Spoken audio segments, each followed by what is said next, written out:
There you have it. There's many like 7-1s, 7-2s even coming in. So, yeah. So BDS, they need to make sure that they take a victory here. Capitao, the first one to be removed off the board, will be by Fury. Yep, Capitao's gone. Ying as the quick follow-up, and Oregon. Okay, as you said, we've seen it a little bit. We get a true taste of it, and we get to see how things come together in the breakdown. I'm super curious to see what kind of BDS play we get. They were a team that was more than happy to sort of blow for blow with W7M yesterday. They were throwing themselves into these kind of aggressive engagements. There was a pace that was applied. I'm curious to see if we get a little bit more of that here against a Fury team that, you know, it's not that they've been entirely missed. It's had some hit moments. They've pushed some teams closer and closer to the brink. Let's see if they can do that here as well. Now, bans are different compared to the last time Fury played here on Oregon. Capitao and Mai both weren't banned before. Mai, of course, an operator that BDS likes to remove themselves from time to time as well, but clearly shows that Fury is willing to play the nade game as well, only having to worry about that Jaeger. Potentially Syria laser gates. I mean, they do catch projectiles as well. Sometimes nades have to be sacrificed. In terms of the HP, that is worth just a little bit more for these players. We're starting off in a laundry. Extensions are being set up. We have Lycolis playing on that mirror. What we sometimes see is that one is being kept in pocket just to try and figure out, okay, where are they coming from? Is there going to be an early push from the barrels? If so, we put it up on the E-box. If that doesn't happen, we'll make sure we have one watching towards laundry and one watching towards the freezer. So maybe Lycolis is going to keep them in pocket. Not quite sure yet. At least the prep phase is going to be ending, so we'll find that soon. So one of the things that it's sort of worth bringing up just before we get into this on their previous game was that the Fury defense was easily their worst half. It was a 3-3 on the opener when they were on their attack on Cafe, and then they got to the opposite side.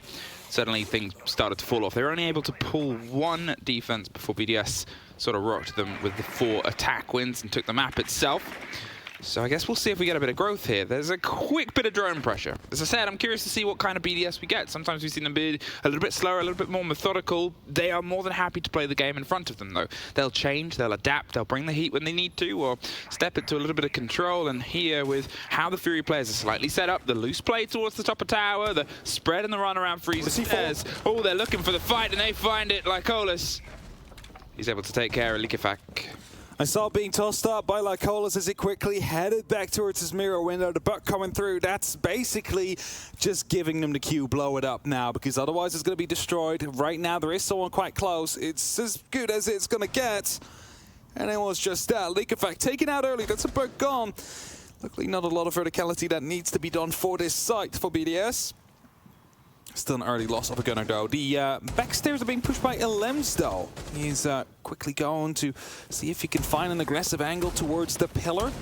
There's no one out there from Fury as of yet, though, which does provide a bit of security to Elems. He has the opportunity to play a bit more aggressive now. BDS is just going to slowly work the Maverick, the lesser seen operator now and again, with possibility of Kaid on the board, though. You've got to try and do something that assures you breaking through these hatches. Whether it was the repick, he's still going to happily burn and burrow his way through the top of the hatch and start to try and apply the pressure down. A minute 14, and without Likifak, the puck's not going to have the biggest impact in terms of the rush towards the site itself. However, Likifak often does have the biggest impact of a round. Mute Jammer on the corner there is going to stop any of the RC Materials actually reaching the shield that has been placed down in elbow. That's another piece of utility just taken down there. BDS is struggling a bit. It's actually going to be I9 pushing up with the pistol, but gets punished down by BDS. Man advantage stays for Fury. Well, here comes the drop. Renshiro gets one on the back of 3 versus 2 versus 2. Lycolis does find one down the long corridor. Elems is tucked onto pillar. It's around the swing, and BDS is going to see if he can try and stick the plant. Hajime, he's ready for the fight onto pillar. Loses it out. Just leaves nobody. Elems with the end to that round. A bit of a stretch and a bit of a warning and a waking for BDS in the first round. It started off well for Fury there. I mean, they found themselves with a 2-minute advantage at some point in the round, but BDS again have that opportunity to just pull that trigger, to just push through. And they thrive in that chaos every now and then. Really make sure they caught off their Fury players off guard and had the opportunity to go for the plant. Sound cue probably not coming through, otherwise you would not have swung around on the actual pillar side of things. You'd move back, see if you could take the fight from the actual door in that freezer hallway. This is that C4 we talked about, just tossed up. The skeleton key starts blasting it. There's no other option then to blow it up at that point. And he found success for it, so we'll be more than happy with it. Unfortunately, not the round. Fury needing to go back, and they're going up towards the top floor now. See if they can get it here.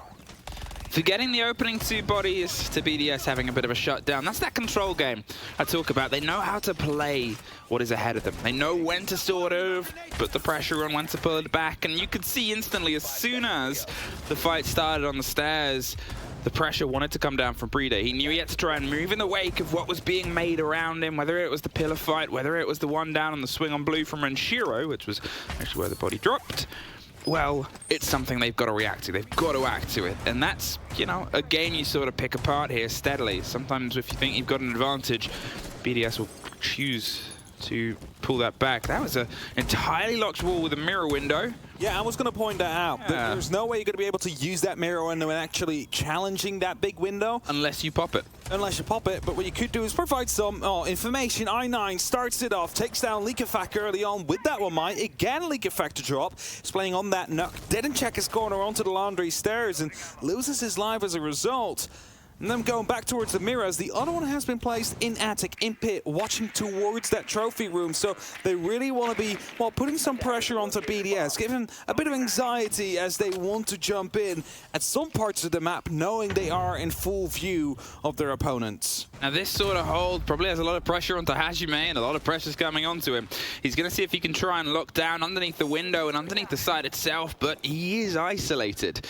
There's Shaiko, steadily making his way up, just checking there's nothing tucked onto the top corner. He's looking for anyone onto security corridor. There's always the risk someone rotates up from underneath. There's always the chance he can hit that hatch if it's open and rotate down. But Shaiko likely to toss a grenade in, just bounced off the precipice of the door itself. He's concerned about the swing, but if they get this player, suddenly they have a very good road through onto the site. Alems is tucked watching the shower corridor. There's that rotate from I9 I talked about. He's heading up freezer stairs. Dark suffers the grenade.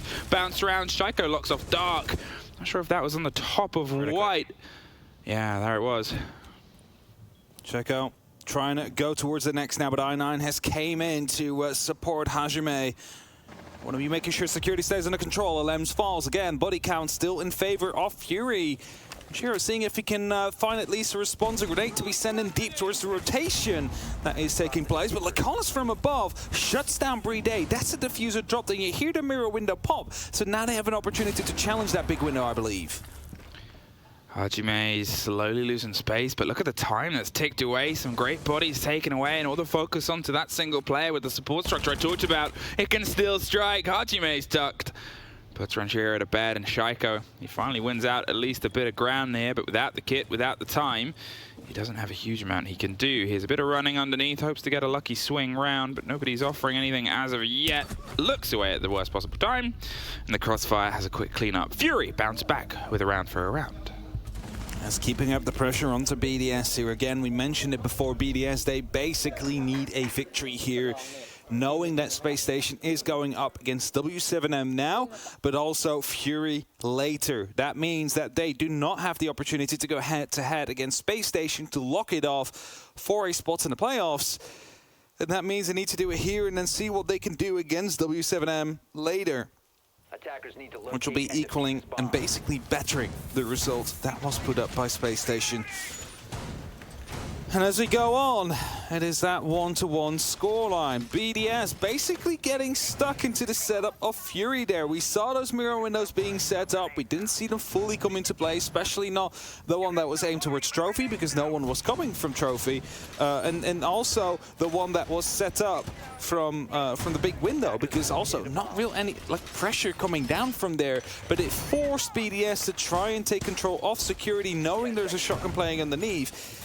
And that was that pivotal point. Like, the entire setup played around Hajime in security there, finding those kills successfully. That's what got them that round. It's not something you can continue to rely on. So they need to continue innovating here against BDS. That is being spotted out by the drone. Luckily for Fury, no MRO on the board. Yeah, no one quite quick enough to get the swing round there. They are going to see if they can get some instant response pressure across it, get control of tower, and that's generally the step up here. When you have Ossa on the board, you know what take's going to happen. First step, pop open attic, have an Ossa shield set up watching it so you can clear the second step, the stage itself, and the same back door, try and get a plant on it after baiting out and wasting some utility. The 3 smokes and a C4 are what's on the board in front of you, but still, it's a quick, isolated process. I think that someone will be shut out at some point. I mean, they're waiting for an EMP impact to come through now, but BDS is falling off. They're not wanting to stick around. They're just putting it down as a bit of a, you know, we can still use this if we do have an EMP impact available later on. They're just not pushing for it now. Attic, somewhat taken under control. At least it has been opened up. They have the talent shield as well to look over it, but the hatch is still going to be closed, so there's no verticality really coming down from that way. That is something they might want to actually try and aim for. Talent shields are being redeployed. Fury is realizing what the plant is most likely going to be, so they need to be repositioning themselves as well.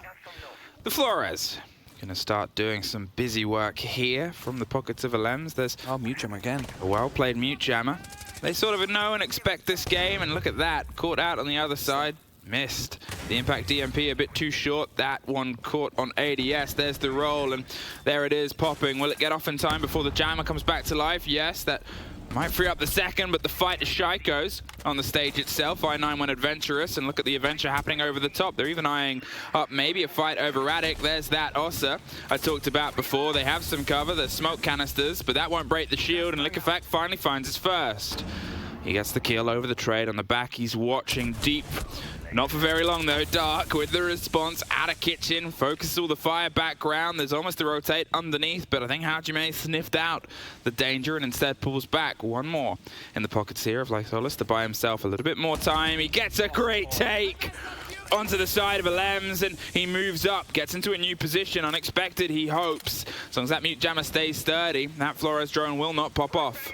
Now the fact that the hatch in Attic has not been opened up is going to be hurting BDS. They do not have a way to take him out except for swinging close onto the shotgun. As like Ola said, that takes out another and another. Shaiko drops by the shotgun. It's only up to Renshiro now in a 1v3 situation. Diffuser has been dropped. BDS, they set themselves up, but they could not get the kills. And with 10 seconds left on the clock, that's probably not going to be happening either. There should be a second Fury round to be coming into play as Hajime locks it off with a good hold from Fury. And again, Attic opened up, no hatch control though. That means they can dig in. That means they can just keep tossing in these pieces of utility, and you lose it out on the back of it. I mean, I said it before, the thing that you got to try and bait out there is the smoke. Apparently, you got to do it with the man as well. Fantastically played drive there. Able to get himself a huge triple kill on the back of knowing that he cannot just hand this territory over, because as soon as he do, they're going for the plant, and then you're just trying to fire through a shield that does not take bullets. The pressure was kept on. BDS were not allowed the ability to move back behind that shield. They weren't allowed the chance to try and get that plant stuck on the far end of it, and they had nothing to try and dismount the far edge. Even though the Flores took care of all the ADSs that were tucked on the corner, they couldn't find the swing with the grenade potential towards that back line and end. See, this was what I was going to be pointing out. The utility usage of BDS currently is very sloppy. The Flores drones keep on being caught off by Mute Jammers. It's not the first one we saw just now. Every single round it happens with one or two. EMP Impact gets used to see if they can maybe get around it, but then a third ADS in the same corner is going to be catching off the utility coming through. That's because the EMP Impact slightly misplaced, not quite hitting the mark. BDS is kind of struggling, and you know, the beautiful thing is, Emmy, Thatcher is open, right? If you're struggling that much with clearing out utility like Mute Jammers, like ADSs, you could go for Thatcher. And yes, you need to be sacrificing another operator for it, but at the same time, you wouldn't need to have Brede playing onto the Maverick, because you can double EMP, you can then use the X-Kairos. There's no way a Cade could even keep those hatches closed on Laundry. So I'm just, you know, offering an alternate solution here for BDS, because the current utility play seems to be a bit sloppy, and if they don't improve on that, well, maybe Thatcher is going to be the solution. All right, BDS. All right, BDS. All right, I know. Okay, that was a little bit of a moment. We'll take it back. A step, Lem's caught out. Liquefact finds Dark. I9, I think, missed through the C4. Picked it back up, and Renshiro finds I9 in the rotate round.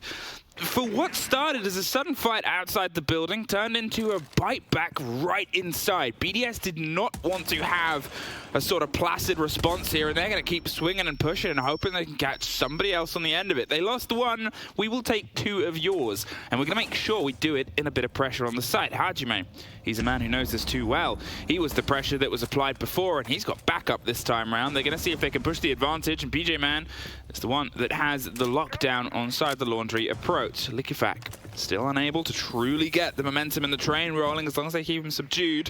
Fury are in a good position, but 3 versus 3. Again, the mirror window's coming into play now. One watching Freezer's basically going to be neutralizing Renshiro from truly moving up safely. The other one is going to be watching the laundry side of things. The 3 remaining players of BDS only have one real option. That is to go from the E-box. That is to go from barrels. There's currently no real utility watching that except for maybe a shield that they need to deal with. A shield still easier to deal with than that mirror window though. So that is seemingly what they will opt to go for here. But they need to be on point, they need to be synchronized, they cannot afford to give them these 1v1s because Fury has proven in this matchup so far they can take these fights head on against the top fraggers of BDS. Well, they're getting a lot of intel here on the fact that the hold has pulled itself back, but that's the giveaway that they're trying to lean themselves in. Shaiko missing 1 grenade. It would be perfect timing here, and unfortunately no one else is there, but Renshiro has the gun to swing round. They've got themselves the default plant spot. Do they know about the one in Freezer? They know about that man, though. Caught the head off. Breede's going to see if he can stick the kit. Lysolis has a huge moment, unfortunately shut down. Renshiro brings the balance back 2-2, and we see now BDS starting to step into the heat that Fury want to bring. Good coordination in the end there. Shaiko spotting out the player, saying there is one stuck in this corner. He's not crouched, he's not prone. How do you know that? Well, if you're crouched, your body like widens up a little bit. He would have been able to see that knee. If he was prone, well, maybe the same way, or at least he would have heard that sound coming through. So he was standing up, gave the ping, teammates come through, sweep him up. And as he moves into the objective, he saw like a slither of the head. Pre-fires it, gets that kill. Suddenly the round seemingly locked out for BDS, and they find themselves at 2-2. Fury, still 2 rounds on the defense though. They're still in the good mix of things. It's just starting to get dangerous when they get over towards the attack. That's when everything needs to connect against BDS as well. So they need to make sure to pick up as many rounds as they possibly can out of these next 2. You kinda, you know, I guess it really depends where your heart is on this. I'm not going to say everybody kind of wants it back and forth here when 6-0's are the results that are after it, and it's obviously a game that also matters on the other stream. But still, as an observer of just wanting these regions to be competitive, Fury, a team that is here on their first sort of international experience, a team that people, you know, didn't expect to do in terms of getting out of the groups, just to get here, get experience, even from the words of the beloved Apex Southcasters, that are very full of them and very full of the region, as they should be.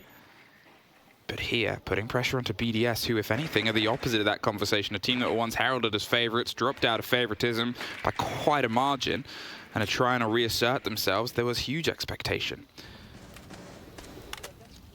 So League of Facts join that roster. I want to mention, by the way, again, the mirror windows have been set up the exact same as they were before. That means one is going to be active inside of the attic pit, watching them if they want to push a trophy. There's also that shield watching that master bedroom, so it's going to be quite difficult for BDS to truly take control of the current take they want to go for. And the solution to that, of course, would be get attic under control. Find yourself an angle where you can take out the mirror player or the mirror window itself, so they do not have that bit of security, that bit of safety that they can use to then stop the players on the master bedroom side. So you want to be attacking from 2 sides, and that's what BDS is trying to set up here.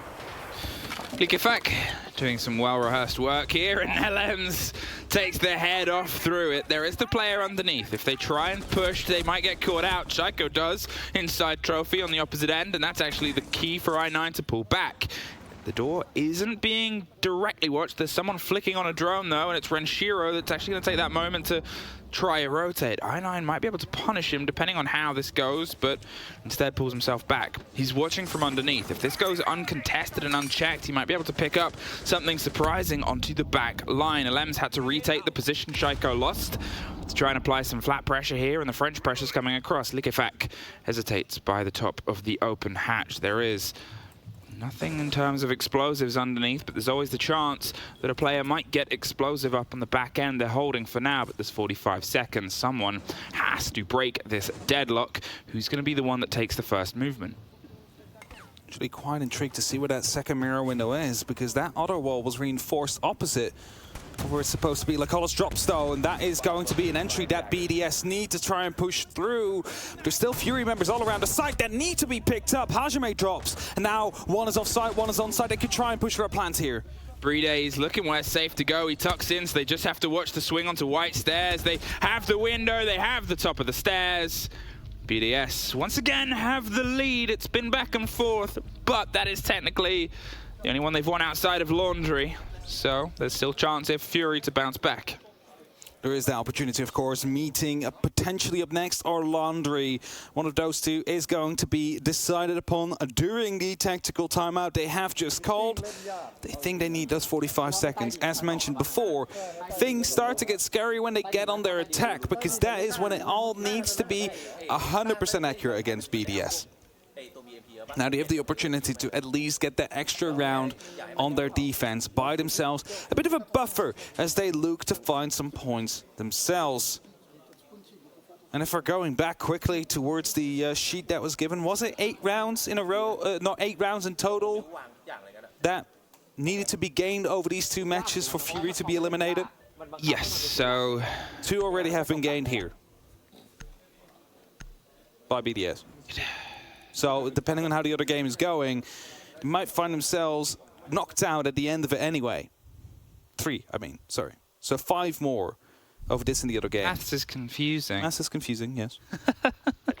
Choice been made is going to be Laundry back towards the bottom floor. It has been won by BDS before. So both times? Both times. Both times. It's a bit scary. I mean, that's the thing right now is, what do Fury think was missing? Because, okay, the first round, the first swing was a good sort of execute from the side of BDS. They got and get aggressive. The second one, they were off to the first disadvantage, and then BDS bit back. So, okay, it goes to BDS by the end of it. And you're thinking, okay, Fury, what is the missing trick from your guys' perspective? Your guys booked to not go to dorms. Do you think your dorms hold was sussed, and you weren't quite able to sort of crack together a new idea? Do you think this one still has some legs, or there might be some changes potentially to come out? The thing is, right, they found themselves in a 3v3 situation at the end of it, but the smoke player got too close to the corner. They knew where he was. They were able to quickly isolate him, and after that, you just open up the entire bomb site. Like, you can just walk in, waltz over them. Was that player from BDS already in elbow? No, I was going to say, I thought for a second I saw some blue going on right there, but he... It's a little quick, but they are stacked for something a little quick. Look at this. All of them are prepped for a fresh new take. All the players of Fury are fresh new hold. If I'm going to talk about what's changed, it seems like all of them inside this ground floor. Whether BDS trust this or not, either way, they wanted to go for something a bit direct. The grenade over the top of barrels right towards Shaiko is able to do some spray damage on the back end of Hajime, who slips his way out just tucked underneath the stairs itself. Shaiko's bought some ground at the cost of 2 grenades and some damage done to Hajime, but Alems is the sneak round with Likefak going for the pinch. They seem to have an idea, Nook.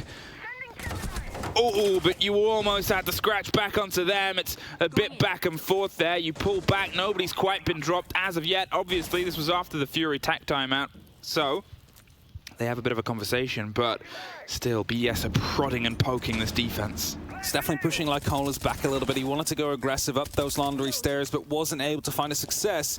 Stefan not quite far down the stairs. But if you look at Likefak, he's already completely rotated off. He's coming back down the back staircase now, hoping to put up some pressure onto Hajime. There's no ADS close to him either, so if a grenade comes around the corner like he did for I9, they might be able to just lock them off as we go. BJ Man has the cover onto 1 and onto 2. Shaiko goes down 2, but Bride has Dark on the corner and is going to try and put the pressure around. It also came down on the stairs. Hajime was caught out by Likefak, and Alems sits and waits inside Laundry in a 1 versus 1 showdown. Who is the catch? It is Alems, just hits the DMR. It's BJ Man gone too.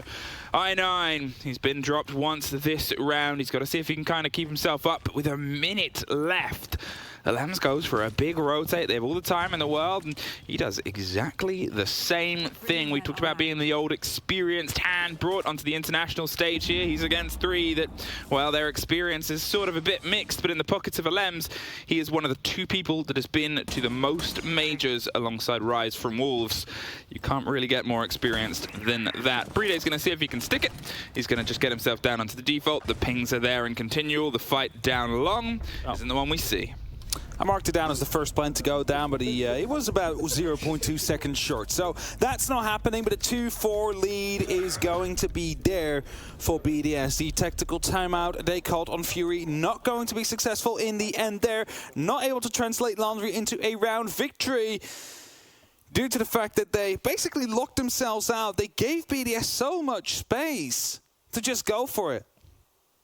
And I'm not quite sure if it's due to the fact that they were maybe a bit too aggressive here and there. I mean, the first kill came down onto Hajime, who wasn't Harry Potter. If he could have stuck there, Grenade would have followed. There was no ADSs near, so he had to do something. And unfortunately, no success. BDS, though, they will start it off on Laundry themselves. They were able to win it 3 times on their attack. They think they can instantly start this off strong on their defense as well.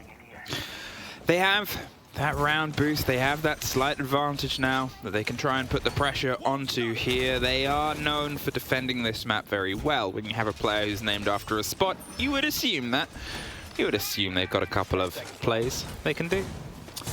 Yes, right. I mean, Shaiko does have quite a lot of spots named after him, of course, but it's, this one's in particular. He often plays around it, uses that door to stop anybody from coming in barrels. At the same time, likes to be challenging the E-box hatch, and at the same time, the back stairs as well. The more angles you give him to play with around a central bit of cover, the happier he is. They've got themselves otherwise a pretty standard hold here. The slide extension up tower stairs is going to pull back. The pressure that might come through from the Lion here, and the blitz is what I'm most curious to see. It's a quick rush. I9's the first through the door, and Dark's the first off the board. The blitz goes too.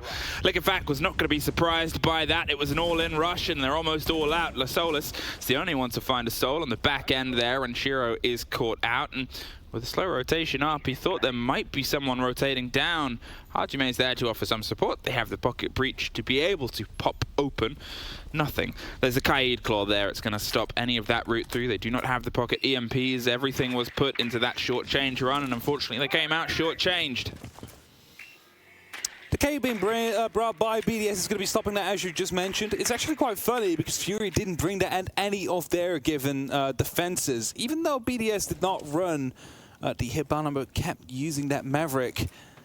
Either way, plenty of time here for Lacolas and Hajime to work together, see if they can force open this site, get a kill. Suddenly it's a lot more doable. Find a second, and you have an opportunity of winning that round.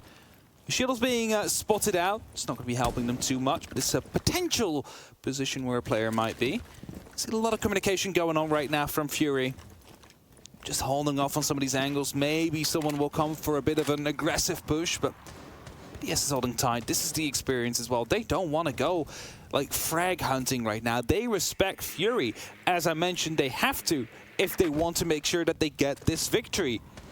When they start getting overconfident against Fury, Fury might be able to punish them for it. So them just holding their angles, staying put, that is exactly what they need to do. Like Collis gets picked up. He hoped to go for a very aggressive and snappy shot, but isn't able to land it. And that's only up to Hajime. Complete entrance smoked off.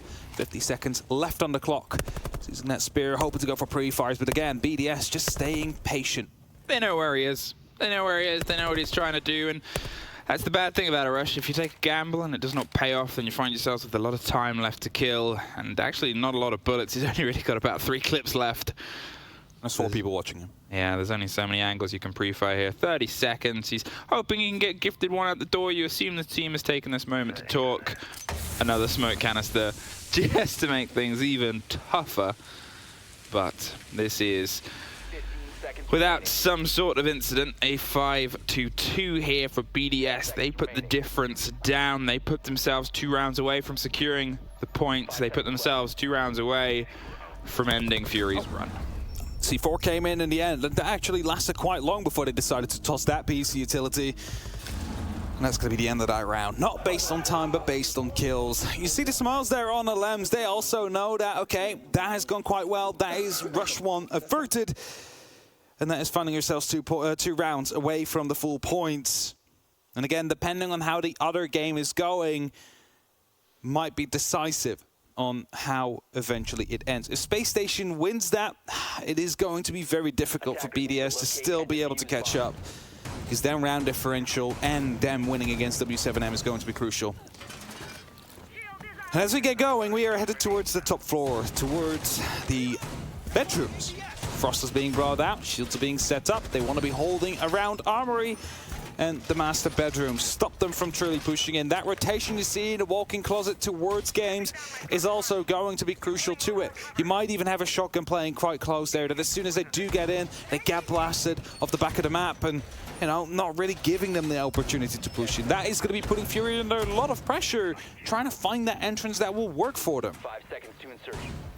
There's this point now for BDS where they can just ride this game out. Obviously, the bigger the round difference, the better it works for them in the grand scheme of things. There's always still the chance of another game played later on today, but it can start to dictate things if it is as wide as it could possibly end at this moment in time. Fury, similar story, trickier pill to swallow here. They've got to now not drop, I believe, a single round if they want to keep the fight on.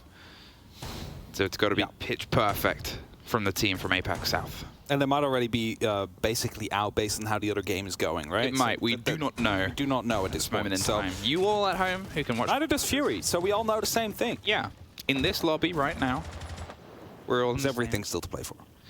Renshiro, he's got a lot to play for here. There's 3 people stacked up outside this door. There's one not too far away, and the other's putting pressure onto Armory. They know what they want to take first, and he knows that he's not going to try and risk it. Pulls himself back and gets themselves at least some territory there. It was a good drive from the utility here from Fury. They knew what they wanted to take, and they made sure they took it pretty powerfully. They're watching and waiting for somebody to maybe rotate their way back up the bottom. Dark's just going to hold off here and keep some awareness. I think there was somebody watching the double door, so the other 3 players are going to see if they can try and put some pressure elsewhere.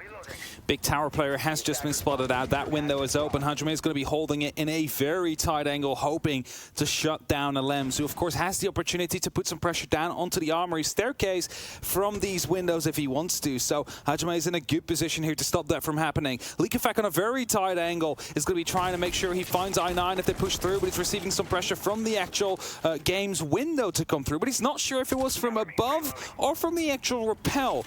But he also doesn't want to move at this point, so he's basically just stuck.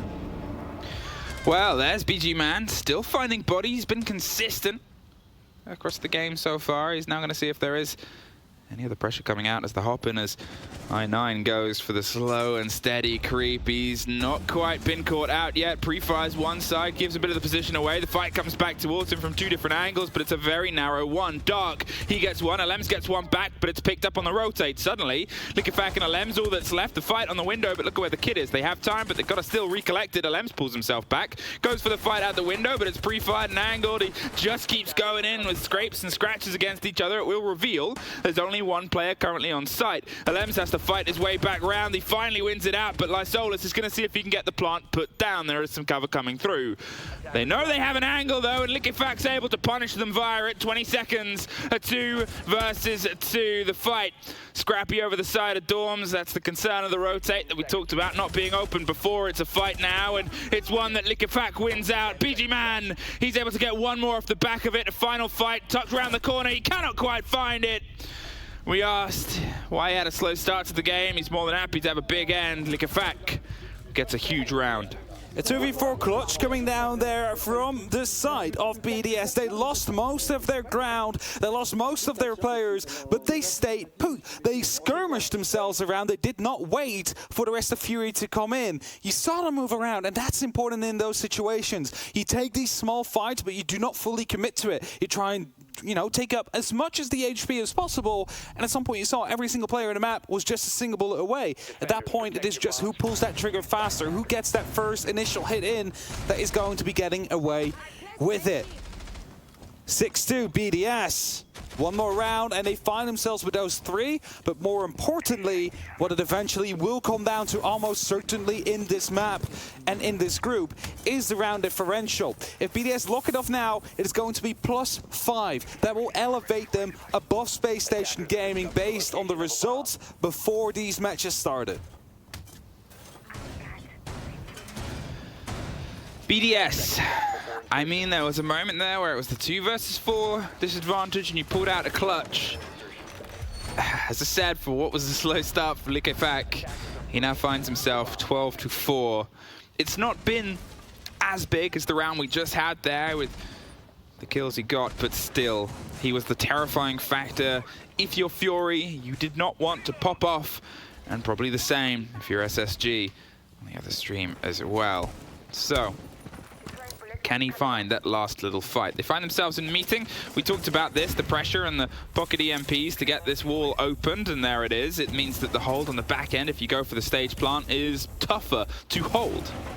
So they want to go for a dark pushing, right? So they want to make sure that they get that under control. They will put down the Talon Shield right next to Split.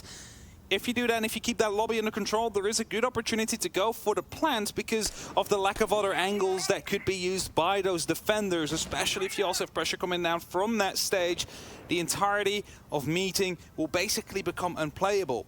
The thing is, though, LMs is still playing close around range. Shaiko is in the back of that meeting room, so for now it's only going to be a breach, potentially to be used as a support tool for the Fury attack that seems to be coming down onto the stage. So Attic gets opened up. Let's see if Fury is actually going to be trying to make sure... Okay, they do get it. I think they wanted to save the impact EMP for later on, because now you can have the Electro Claw. Will this catch that third? Yes! Yes! Oh, and that is devastating. We saw the claw play. They thought the wall was safe, but Bride... Oh, he has put more than a stick between the spokes of this plan. They've now got to see if they can strong-arm their way around. They have, obviously, more pocket hard breach, but what they don't have is the pocket EMPs to stop it. Alems, he steps in. They're trying to lean behind Ossa. They're just firing the fight. They see the gunfire come. It's a push down towards Kitchen. Dark, he said, well, we've got to come up with a plan B fast, and he's been a player that's kind of been fast on the draw here, but it's Bride tucked behind the fridge, takes the first body out of the approaching team. BJ Man is still waiting for them to find the claw. They get it locked off, and Hajime is able to get Alems on the back end of it. The breach can come through. They had to get aggressive, and luckily for them, they still had the quick pull to get that shield done without BDS biting back. Now the hatch can actually be used by Fury here, and Shaiko still in a position that they need to deal with them. Using that hatch should be another solution for it. There you have the Talon Shield. That is going to be necessary to try and get this plan down. No impact onto Shaiko to try and use. Liquefac is the only one with an explosive, but where is he going to be when Shiro is trying to provide some support? That's going to be the Nitro Cell used. They cannot use that now. They need to go for the gunfights onto I-9. That Attic is being retaken, but the plant is going down. Traded either side, and they've got themselves on the back end, but they just haven't let the kit go down yet. Where's the watch? It's behind you. Liquefac cannot quite find the full fight, and we find ourselves in a post-plant. There it is, though. Fury quickly find the end to that problem, and they fix the problem halfway through the round. Almost suffered by a play and a bit of a bait on utility, but one has been bought. The road is still far from over, though. They've got to try and find another 3.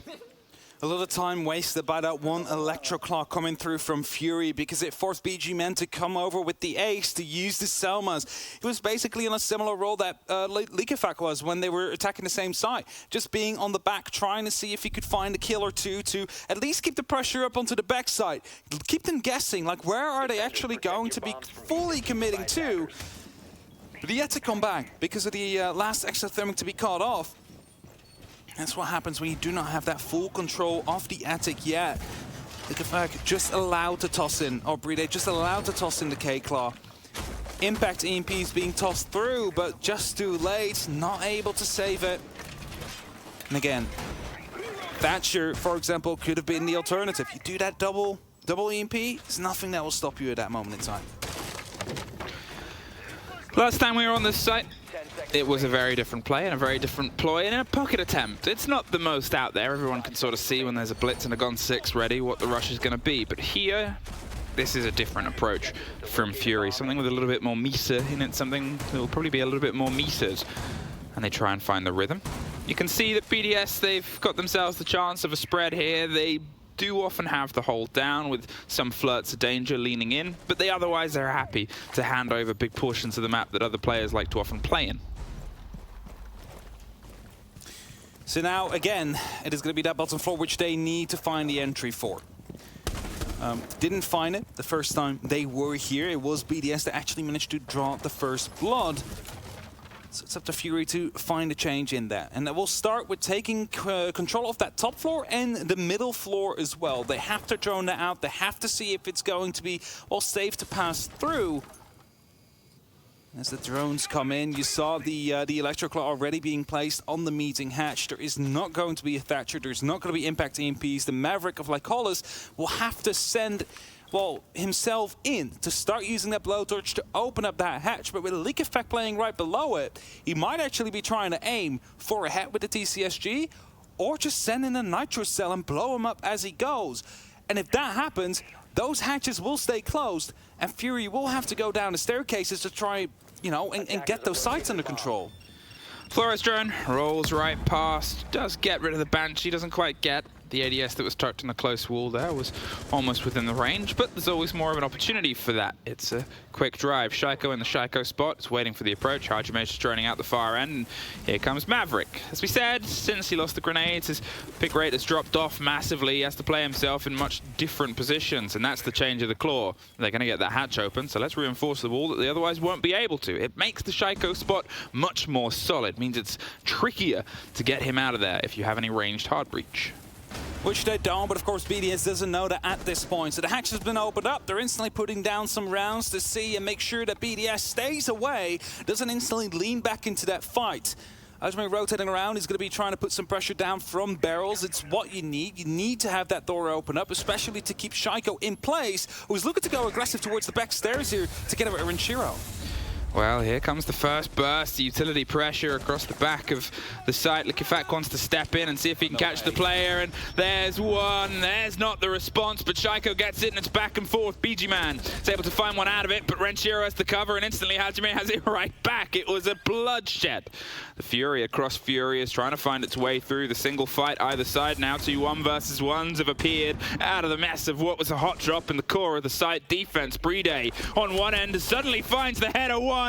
Swings as they slip past the first line of defense. It's all down to BG Man. He cannot quite get the connection with the first. He's pretty much out of time, and BDS end the run of Fury here, 7-3. And that is going to be buying them 4 extra rounds in the round differential as well, which is, according to me, probably going to be the decisive factor at the end of this group between themselves and Space Station Gaming. Of course, we do not know how the other stream has been faring so far. We do not know if that game is still ongoing or about to end. The BDS, they've done what they needed to do here against Fury. Fury, their dreams will end. They are not going to the playoffs, but they just had their first international experience. It's almost done. They still have a game to play. There's still a win